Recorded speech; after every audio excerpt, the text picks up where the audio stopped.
बेंगलुरु में चल रहे mega air show arrow India में तमाम देशी और विदेशी कंपनियां अपने विमानों का प्रदर्शन कर रही हैं। इनका मुख्य मकसद भारतीय वायुसेना को आकर्षित करना है ताकि संभावित खरीदार के तौर पर प्रभावित किया जा सके। लेकिन इस एरो इंडिया शो में जिसने सबका ध्यान अपनी ओर खींचा है वो है भारत में बना सेमी स्टील्थ ड्रोन, जो भविष्य के आसमानी जंग का सबसे प्रमुख हथियार होगा। हालांकि अभी इसे विकसित करने पर ही काम चल रहा है और एरो इंडिया में इसकी प्रतिकृति को उतारा गया है। इस सेमी स्टील्थ ड्रोन को वॉरियर का नाम दिया गया है, जो एक स्वदेशी हथियार निर्माण कार्यक्रम का हिस्सा है। इसे CATS या कॉम्बैक्ट एयर टीमिंग सिस्टम कहा जाता है। इसकी सबसे बड़ी खासियत यह है कि इसे मानव युक्त और मानव रहित प्लेटफॉर्म दोनों तरीके से ऑपरेट किया जा सकता है। इसे पूर्ण स्वदेशी फाइटर जेट तेजस के साथ युद्ध मैदान में जाने के लिए तैयार किया जा रहा है।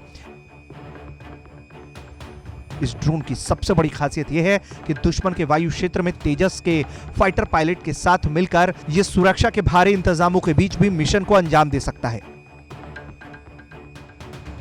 अगर इसे आसान शब्दों में समझे तो वॉरियर ड्रोन को भारतीय वायुसेना के पायलट द्वारा उड़ाए जाने वाले तेजस लड़ाकू विमान के साथ संचालित करने के लिए डिजाइन किया गया है।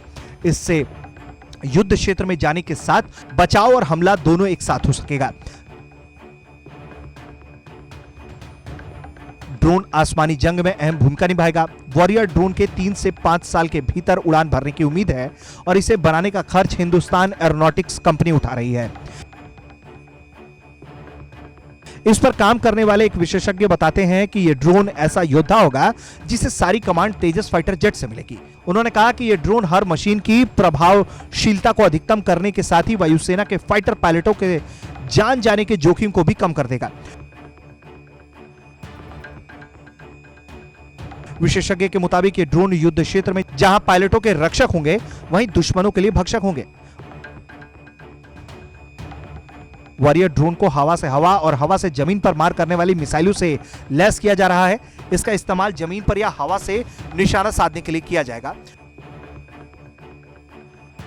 वॉरियर को जो दूसरे ड्रोन से अलग बनाता है वो ये कि इसे दुश्मन अपने सर्विलांस सिस्टम और रडार के जरिए भी नहीं पकड़ सकता। यही वजह है कि इसे लो ऑब्जर्वेबल श्रेणी में रखा गया है, जो दुश्मन देश के लिए हमेशा चुनौती पेश करेगा। ब्यूरो रिपोर्ट, भारत तक।